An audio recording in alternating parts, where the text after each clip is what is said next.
à être apôtre, prophète dans une église en tant que numéro 1, numéro 2, quelle que soit la place que vous aurez, mais si vous êtes appelé au ministère, voici l'école de formation qu'il vous faut.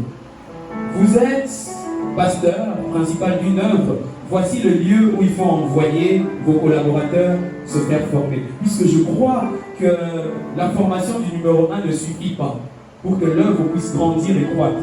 Pour qu'une œuvre puisse avancer, il faut aussi la formation des collaborateurs. Et c'est ce dont j'aimerais parler pendant quelques minutes, quelques 15 minutes. Nous allons parler des bénéfices de la formation. Et c'est le but même de mon intervention. J'aimerais vous convaincre sur le fait qu'il est important de se faire former dans le ministère. Oh, combien actuellement plusieurs jeunes serviteurs pensent que l'onction suffit pour être efficace, pour être effectif dans le ministère. Ah, j'aimerais le dire, oh que non. L'onction ne suffit pas. Il faut également, hormis l'onction que vous avez reçue, y associer une formation adéquate. Et cela est très important. J'aimerais ce soir ou cet après-midi nous partager sur le sous-thème que le Seigneur m'a donné à l'école de Pierre. À l'école de Pierre. L'apôtre Pierre, oui, c'est justement de lui que je parle, qui était l'un des plus proches de Jésus, pour ne pas dire le plus proche. Peut-être le plus proche, oui. Parce que c'est justement à lui que Jésus dit « paix mes brebis ». Il lui pose la question de savoir si Pierre l'aime. Et Pierre lui répond 3 fois « oui, je t'aime ». Et Jésus lui dit « paix mes brebis ». C'était comme une manière pour Jésus de le présenter comme étant le premier pasteur de l'église corps du Christ. Ah justement, parce que Jésus l'avait annoncé un peu plus tôt. Jésus avait dit à Pierre « tu es Pierre, et sur ce roc, je bâtirai mon église ». C'était comme une façon de dire à Pierre, tu es cette première pierre que je vais placer sur le fondement que je suis moi-même Jésus. La pierre angulaire. Et Pierre, c'est quelqu'un qui a beaucoup à nous apprendre aujourd'hui. Je pense que si on réveillait Pierre et qu'on lui posait quelques questions pour nous expliquer son expérience à l'école de Jésus, il nous aurait dit beaucoup. Et ce soir, ou cet après-midi, j'aimerais donner 3 choses que Pierre nous aurait dit si on lui posait la question de savoir qu'est-ce qu'il a appris ou quelle est l'importance de la formation qu'il a eue auprès de Christ. Mais avant, j'aimerais partir sur quelques bases statistiques en partant des Écritures. 1 Corinthiens chapitre 15, verset 6. L'apôtre Paul dit que Jésus est apparu à 500 frères en même temps. Il est apparu à 500 frères et après il est apparu à d'autres apôtres. Et après Paul dit que Jésus m'est apparu à moi comme un important. L'apôtre Paul parle ici de 500 frères, ce qui nous renseigne qu'il y avait environ 500 disciples qui étaient restés après la mort de Jésus. 500 disciples sûrs, 500 personnes à qui Jésus pouvait faire entièrement confiance, 500 personnes à qui Jésus pouvait donner même l'apostolat, pourquoi pas, pour qu'ils aillent dans les nations annoncer l'évangile, ouvrir les missions. 500 personnes à qui Jésus faisait confiance. Raison pour laquelle Jésus les apparaît. Il apparaît à ces personnes comme pour leur dire « Je suis ressuscité » et allez dire à tout le monde que je suis ressuscité. Mais étrange, triste est mon constat. Dans Actes chapitre 1er au verset 15, de voir que dans la chambre haute, il n'y avait pas 500 personnes. Dans la chambre haute, où ils étaient censés être formés, être cachés pour un temps, dans la chambre haute, où ils étaient censés recevoir la formation et la transformation nécessaires pour leur vie, pour leur ministère, il n'y avait que 120 personnes. Mais ma question est de savoir, où sont passés les 380? Où sont passés les autres? Je pensais qu'il y aurait 500 personnes, même si ce sera entassé comme des sardines dans cette chambre, même si ce sera entassé. Mais où sont-ils? Pourquoi n'ont-ils pas attendu? Parce que Jésus leur avait dit, attendez-moi là, à Jérusalem, et je vous enverrai une puissance. Mais les 380 sont passés où? J'aimerais que tu poses la question à ton voisin. Où sont passés les 380? Ok, j'aimerais l'expliquer. Le problème, ce n'est pas le nombre de disciples que l'on a. C'est pas ça le souci. Le grand souci, c'est combien de disciples que l'on a sont formés. En réalité, dans nos églises, nous comptons le nombre de têtes. On compte le nombre de venants, le nombre de personnes qui viennent participer au culte. Mais ce n'est pas ça qu'il faut compter. Ce n'est pas ça. Ce qu'il faut compter, c'est le nombre de personnes qui ont été formées et transformées dans la chambre haute. Ce sont ces personnes-là qui constituent le vrai disciple-là. Le véritable disciple-là, c'est ceux qui sont capables de sortir dans les rues de Jérusalem, parler en d'autres langues et annoncer l'oracle de la Pentecôte pour que 3000 personnes viennent au Seigneur. Ce sont ces personnes-là qui constituent le véritable patrimoine de l'Église. Ce ne sont pas ceux qu'on compte, 500 frères. Où sont-ils? L'apôtre Paul dit même, il y a quelques-uns qui sont morts. Comme pour dire que leur existence n'a pas porté du fruit.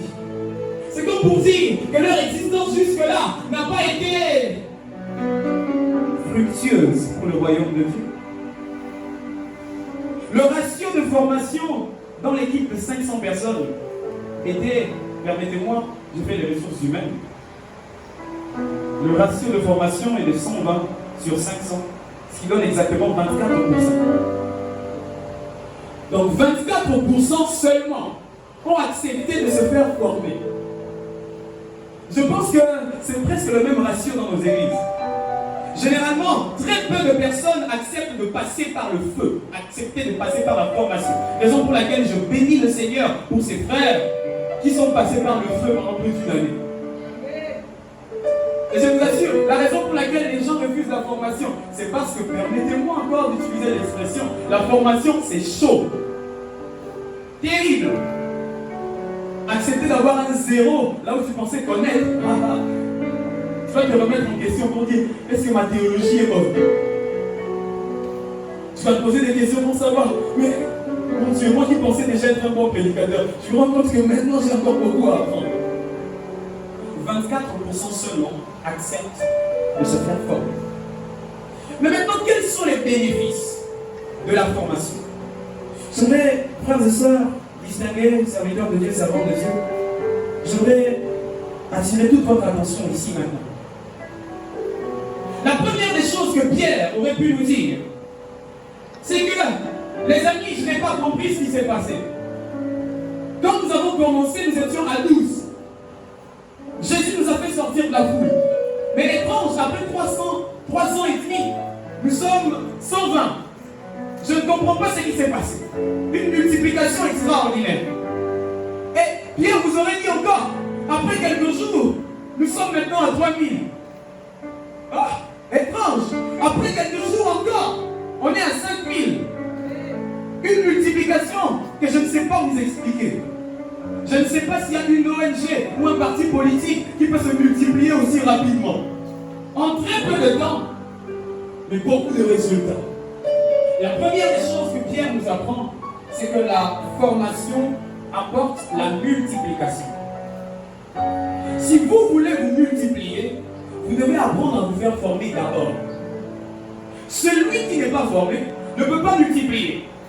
Peu importe ses efforts, il va multiplier par 2, par 3, par 4. Mais il n'arrivera jamais à une multiplication exponentielle comme celle-ci. C'était une croissance, non pas arithmétique, même pas une croissance géométrique. C'était une croissance exponentielle. Incroyable. Une multiplication exceptionnelle. Vous ne pouvez pas, quelle que soit votre onction, quelle que soit votre capacité, quel que soit l'équipement que Dieu vous a donné dans le secret, impossible de se multiplier si vous ne formez pas. Impossible. Si vous voulez vous multiplier, vous devez vous former. Et les statistiques actuelles, dont les dernières qui ont été faites sur les églises dans le monde entier, rapporte qu'actuellement, le nombre de chrétiens dans le monde s'élève à 2,4 milliards de personnes sur la terre. Ce jour-là, on a quitté de 120 personnes il y a 2000 ans pour arriver à 2,4 milliards en 2015. Multiplication exceptionnelle. Dis à ton voisin exceptionnelle. Matthieu chapitre 28, verset 19. Jésus dit, allez faire de toutes les nations mes disciples. Baptisez-les au nom du Père, du Fils et du Saint-Esprit et enseignez-leur. Jésus n'a pas dit prêchez-leur. Il a dit enseignez-leur. Mais dans Actes chapitre 2, nous voyons Pierre développer un discours exceptionnel devant ces 3000 personnes qui acceptent la foi ce jour-là. Pierre a prêché la foule. Mais Jésus nous a demandé d'enseigner pour toucher les nations. C'est-à-dire que la prédication touche la foule. Mais l'enseignement transforme les nations. Entre la foule et les nations, qu'est-ce que vous préférez? Ah, moi je préfère les nations. Ah, mon ministère, j'ai demandé à Dieu les nations. Raison pour laquelle je ne vais pas m'arrêter à prêcher, mais je vais enseigner et former des disciples. Les disciples ne se forment pas par la prédication des Alléluia, Amen. Ça c'est trop facile à faire. Ce qui est difficile à faire, c'est faire asseoir quelqu'un comme Paul à l'école de Tyrannus pour lui dire pendant 2 ans tu vas apprendre le ministère ici et après je te relâche. Ça, c'est le plus difficile. Et Jésus nous enseigne que l'enseignement est un véritable outil, une industrie de transformation. La plus grande église pentecôtiste au monde se trouve en Corée du Sud, à Séoul, dirigée par le pasteur David Yonggi-cho. Actuellement compte 1 million de membres. 1 million de membres dans le monde entier.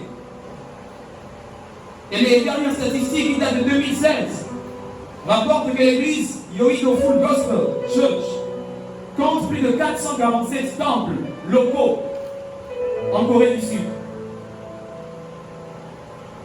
Il a formé 625 pasteurs et envoyé 700 missionnaires dans le monde entier.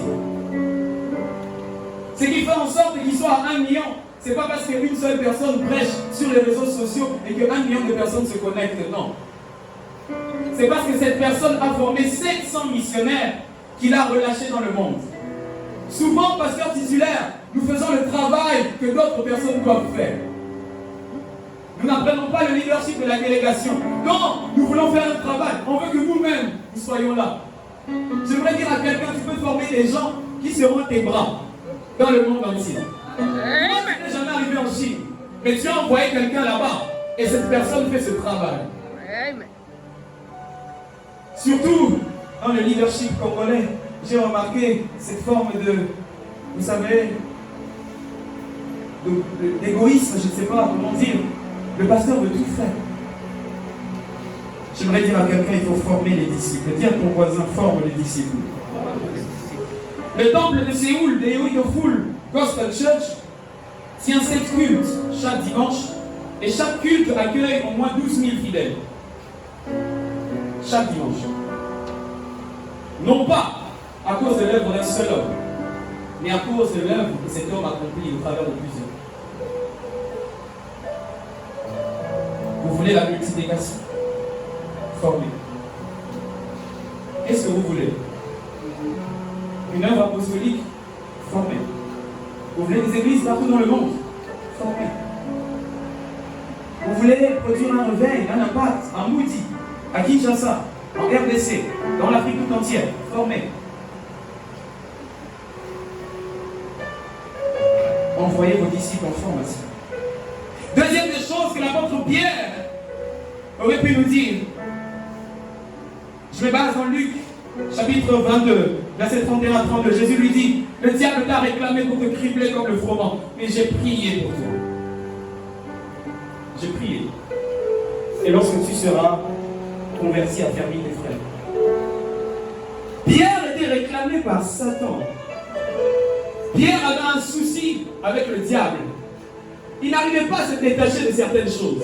Il n'arrivait pas à atteindre une certaine dimension qu'il cherchait. Bien sûr, il cherchait cette dimension. Mais malheureusement, il n'arrivait pas à l'atteindre parce que le diable le réclamait. C'était le gros problème de Pierre. Mais quelques années plus tard, après l'école, Pierre écrit ceci. 1 Pierre chapitre 5 au verset 8. L'apôtre Pierre dit, soyez sobres, veillez, car le diable rôde comme un lion rugissant, cherchant qui il va dévorer. Celui qui a auparavant été réclamé par Satan devient celui qui devient un théologien sur Satan. Amen. C'est comme pour dire qu'il a compris comment son adversaire fonctionne. Qu'est-ce que c'est? Il a compris que son adversaire fonctionne de cette manière-là et qu'il faut être sobre. Celui qui au départ était faible devient fort. Celui qui au départ tombait devient solide. Celui qui au départ n'arrivait pas à se détacher de certaines chaînes du diable devient spécialiste dans la doctrine du diable. Ah, j'aimerais déclarer une chose sur l'université de Dieu. Écoutez, la formation va vous débarrasser de toutes les réclamations de l'ennemi sur votre vie. Sans formation, il y a réclamation. Vous n'allez jamais atteindre cette dimension que vous désirez, que vous voulez, quel que soit le domaine ministériel, même familial. Vous n'allez jamais atteindre cette dimension si vous ne vous faites pas former dans ce domaine. Je veux devenir un grand apôtre qui va révolutionner le Congo. C'est très bien, homme de Dieu. Tu as une bonne vision. Tu vas apporter l'évangile partout. Gloire à Dieu. Mais si tu ne te fais pas former, il y a des choses du diable qui vont te rattraper même dans la gloire. Raison pour laquelle la formation est une sorte de provision pour la gloire. Ceux qui plus tard se font rattraper par certains problèmes de leur vie, même personnelle, le sont parce qu'ils n'ont pas été formés ou parce qu'ils n'ont pas été suffisamment formés. Si je parle de la formation en quantité et en qualité, les deux. Vous voulez aller dans toutes les nations, soyez formés. La formation transforme le menteur en prédicateur. La formation transforme le pêcheur de poissons en pêcheur d'hommes. La formation transforme le régneur en enseignant de la parole et en apôtre de Jésus, pasteur à l'église de Jérusalem. Ah, j'ai une bonne nouvelle pour quelqu'un cet après-midi. La formation va t'emmener à un niveau où même le diable va s'étonner. Ah, est-ce que je peux proclamer cette oreille? Oh, proclame, papa! Je vais dire à quelqu'un, la formation va briser toutes les chaînes de l'ennemi. Même si dans votre famille, il n'y a aucun pasteur, la formation de l'université de Dieu est là pour faire de toi le premier pasteur. Le père de Pierre était un pêcheur de poissons, mais il a été le tout premier pasteur dans sa famille. Amen. Je vais déclarer ce soir, peut-être que dans ta maison, vous ne servez pas encore le Seigneur, mais ici, il y a une règle, Josué 24, verset 15. Moi et ma maison, nous serons l'éternel. Je suis fatigué de servir Dieu tout seul. Je servirai Dieu avec mes enfants. Je servirai Dieu avec mon épouse. Je servirai Dieu avec mes frères et sœurs. Amen. Pourquoi? Parce que j'ai été assez formé pour les influencer. Lorsque Pierre était pêcheur de poissons, ah, j'aime ce que j'ai oublié. Avance! J'aime ce que je vais vous dire tout à l'heure. Lorsque Pierre était pêcheur de poissons, la pêche la plus grande qu'il ait faite, dans Matthieu 21, la Bible dit qu'il a pêché 153 gros poissons. C'était la plus grande expérience. C'était le plus grand exploit qu'il ait accompli en tant que pêcheur de poissons. Mais Jésus, quand il le rencontre, il lui dit, désormais tu ne seras plus pêcheur de poissons. Tu deviendras pêcheur, non pas des poissons, mais pêcheur d'hommes. Jusque-là, le record de sa vie était 153. Mais lorsque Jésus a fait de lui pêcheur d'hommes, le record de 153 a été totalement dépassé. Amen. Acte chapitre 2. La Bible me dit que lorsqu'il a prêché, c'est jour-là, 3 avec 0. C'était la plus grande pêche qu'il ait à faire. Amen. Je vais dire à quelqu'un cet après-midi, la formation te rendra efficace où tu étais inefficace. Amen. Au départ, prêcher une âme c'était compliqué, mais j'aimerais te dire que tu dois être le père de toute une église apostolique, de toute une communauté au Congo. Tu dois apporter le réveil dans ce quartier. Tu dois apporter le réveil là où il y a le sommeil. Pourquoi? Parce que la formation t'a permis de le faire. Je déclare sur quelqu'un cet après-midi, il va quitter 153 à 3000. Je déclare une saison de records battus. Ah! Une saison où on va battre les records. J'ai dit. Mbouti, Mideda, Mazal, toutes les églises qu'il y a là-bas, Kimwala. Oh, quand je regarde, je me dis quelle principauté il y a dans cette contrée pour empêcher la croissance des églises. Amen. Ah. Et là, je comprends qu'il y a une action qui doit être faite. Amen. Et je ne le dis pas par excès de zèle. Amen. Je le dis par réma et par révélation. Amen. Pour quelqu'un qui sera formé ici, va aller travailler et implanter une église. Je parle de méga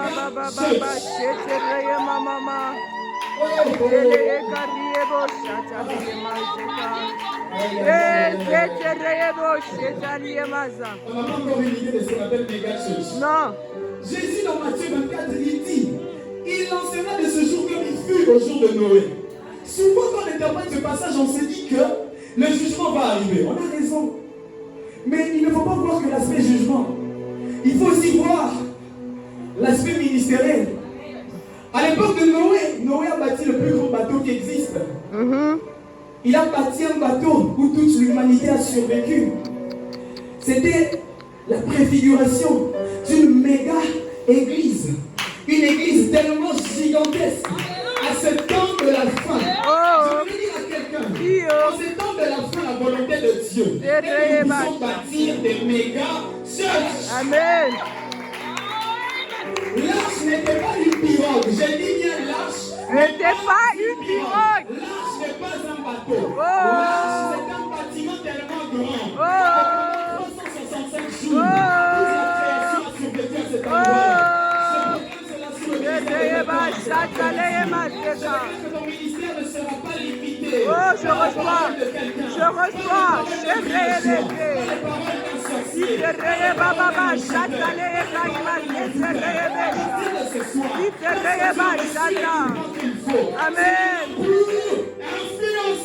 Amen. Oh my God. Oh my Est-ce que God. quelqu'un peut le dire avec moi, influencer? Influencer. Qui est le plus fort, influencer? Influencer. La dernière des choses que l'apôtre Pierre nous enseigne, c'est que la formation apporte de la stabilité. Vous ne serez pas stable si vous n'êtes pas formé. Vous serez instable, même doctrinalement parlant. Oh, bon, c'est ainsi on prêche quoi? La percée. Bon, je cherche un passage qui parle de la percée. C'est ainsi tel prophète a prêché sur quoi? Oh, sur l'onction. Ok, allons-y. Il a prêché sur. Non. C'est terminé le temps de tergiverser. Pierre t'aurait dit, avant je m'appelais Siméon. L'intelligence de moi. Et après ça, il m'a appelé Képhale. Je m'appelais Simon. Et après il a dit, tu ne seras plus appelé Simon, mais tu seras appelé Pierre. Le roc, la pierre, solide. Simon en hébreu signifie feuille. On emploie également le mot Simon pour parler des roseaux. Les roseaux, vous savez, c'est les feuilles qui sont ballottées par le vent, au bord de l'eau, au bord des rivières, au bord des fleuves. Au départ, il était ballotté par tout vent. Il suffit juste que quelqu'un attaque Jésus sans le couteau. Il suffit juste qu'on lui pose la question, elle est mal gâtée. Hein? Et là, on bouquet dans la malle. Amen. La formation change un bâtiment en quelqu'un de courageux. Amen. Le courage de Dieu, l'onction, l'audace d'aller oser, même sur un terrain où personne n'a déjà osé. L'audace. Il y a des terrains vides de l'autre côté. L'audace. L'évangile doit remplir là-bas. Je suis content. Il y a une église qui est implantée en face de mon ministère. J'ai dit gloire à Dieu. Il y a quelqu'un qui vient m'aider dans la mission ici. Parce que les âmes ont besoin de Jésus. La stabilité dans le ministère, la stabilité dans la saine doctrine. Plus question de suivre les vents. Plus question de suivre les fausses doctrines. Voici un témoignage que j'aimerais partager avec nous pour finir maintenant. Il y a une année, quand le Seigneur m'a envoyé de l'autre côté, je n'avais que 3 serviteurs formés. Je me demandais comment je ferais. Je n'ai que 3 personnes. Une femme et 2 hommes. J'ai dit à Dieu, je pars avec 3 personnes. Mais j'aimerais revenir avec une multitude de personnes. Ce jour-là, comme en prophétisant, j'ai dit à Dieu, il faut que Abraham devienne Abraham. Le père qui a une position élevée doit devenir maintenant le père d'une multitude. J'ai dit à Dieu, donne-moi la multitude. Après une année difficile, confinement par-ci, coronavirus par-là, on essaie des actions évangéliques, ça ne marche pas. On essaie ceci, on essaie cela. À la fin de l'année, le Seigneur nous a permis d'avoir 70 serviteurs de Dieu formés. Hormis les membres, serviteurs de Dieu formés. Amen. Je suis en train de parler de 70 pour moi. Mais pourquoi je dis ça se rassemble?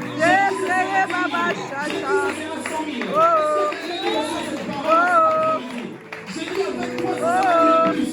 Parce que quelqu'un est appelé à devenir le père d'une multitude. Est-ce que quelqu'un peut baisser sa tête avec moi ce soir?